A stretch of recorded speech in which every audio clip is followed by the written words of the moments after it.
Salut à tous, j'espère que vous allez bien. Aujourd'hui, on va faire un grand classique des soupes ensemble, c'est le poireau pomme de terre. Donc une recette assez facile à faire. Un truc, c'est un potage taillé, donc c'est un potage qu'on va pas mixer. On va laisser les morceaux dedans, vous allez voir, c'est vraiment très bon. Ouais, franchement pas mal, hein. On est bien. Donc pour ce faire, j'ai deux petits oignons, un beau poireau que j'ai déjà lavé, coupé en 4 et lavé. Vous trouverez le lien dans la description. J'ai 4 pommes de terre que j'ai épluchées et lavées, donc maintenant elles verront plus l'eau.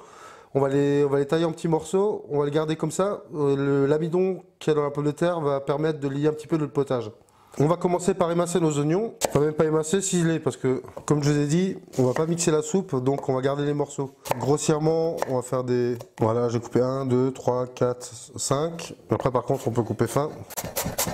Si vous aimez bien cette recette, n'oubliez pas de nous mettre un petit commentaire, un petit j'aime, de vous abonner bien sûr, ça nous fera super plaisir, ça nous gardera motivés pour la suite. Donc un petit truc en plus, j'ai oublié dans la recette, on va mettre, pour faire cette soupe, on va utiliser du beurre. Donc là j'ai 40 g de beurre et on va aussi utiliser un petit quart de litre de crème légère, histoire que ce soit plus gourmand. Donc je vais mettre mon beurre dans ma casserole directement avec les oignons, comme ça c'est fait, on libère de la place.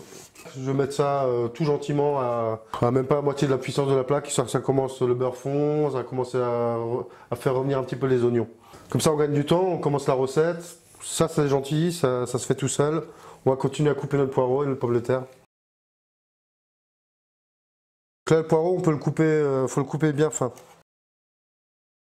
Si c'est un petit peu plus gros, c'est pas grave non plus, ça va le faire.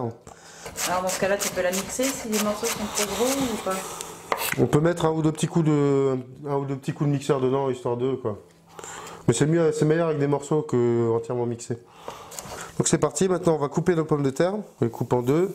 On va les couper en deux pour que ça fasse le plus plat possible, vous voyez. Pas comme ça, mais comme ça. Puis là on va les couper en deux et la moitié coupée en trois. Et maintenant on va tailler des petits morceaux comme ça, bien fins. Voilà, donc mes oignons ont une belle petite couleur ambrée. C'est le moment de rajouter les poireaux qu'on va faire suer dans le beurre aussi. On peut augmenter un petit peu le volume de la plaque. Donc cette opération s'appelle suer le poireau. En fait, on le fait sortir sur notre végétation comme d'habitude. Donc voilà, mon poireau il est sué. Pas de coloration sur le poireau, sinon on va sortir de l'amertume et c'est pas ce qu'on veut. Je rajoute mes pommes de terre. Et donc maintenant je vais rajouter mon eau jusqu'à peu près jusqu'à le niveau des légumes. Là on est bien. Ça va cuire 20 minutes. Un légume au bout de 20 minutes il est cuit. On a déshydraté. Un ou deux petits tours de moulin à poivre. Du sel bien sûr. Et donc là je vais juste mettre un demi-bouillon de légumes dedans. Ça va donner un peu de goût en plus. Et la crème on la mettra à la fin de la cuisson. Pour la cuisson, comment ça se passe? Bah alors pour la cuisson, là, je vais monter la soupe à ébullition. Dès que ça va bouillir, on va mettre un couvercle et on va baisser l'intensité de la plaque. On va laisser ça frémir pendant une petite vingtaine de minutes et ce sera bon. Donc là, je vais juste je vais goûter vite fait, on va voir si ce que j'ai fait est bon.